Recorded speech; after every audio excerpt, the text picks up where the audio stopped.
I have two LEDs, the anodes and cathodes connected together on each side, so it has alternating current through it.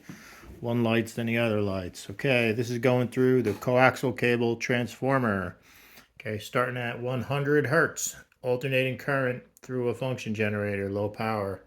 Right now we don't have much. We only have 872 millivolts RMS going through it. I got the light off so you could see. So does this increase output with frequency increase? Let's go to, right now we have 1 milliamp going through this. 200, 300. Okay, now we only got 2 milliamp. We're at 4 milliamp. We're at 300, 5 milliamp. Okay, I think that's about 6 milliamp. We'll leave it there a minute. Now we have 2.36 volts going through the LED with higher frequency, 6 milliamp at 300 hertz. Let's go up to, oh look, now we have 7 milliamp. I wonder if it's increasing. Let's see.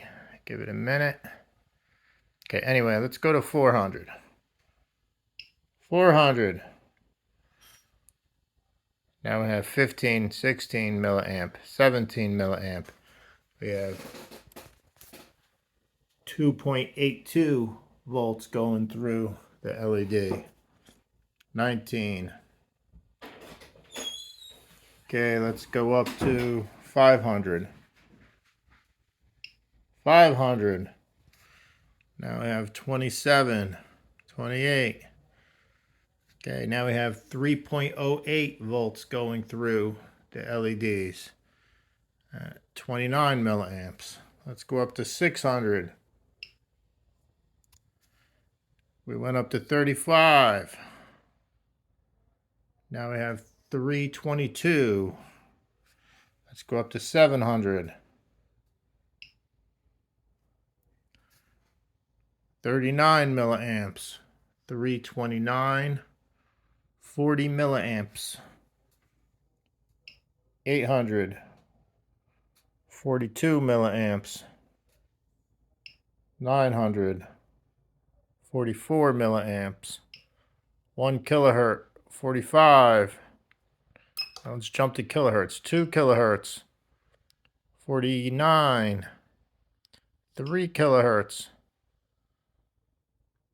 48. 4 kilohertz. 47. So up to 2 kilohertz. Get an increase in output. Now we're at 3.44 volts going through the LEDs at 49 milliamps. So as frequency increases up to 2 kilohertz, we get more power out of the coaxial transformer.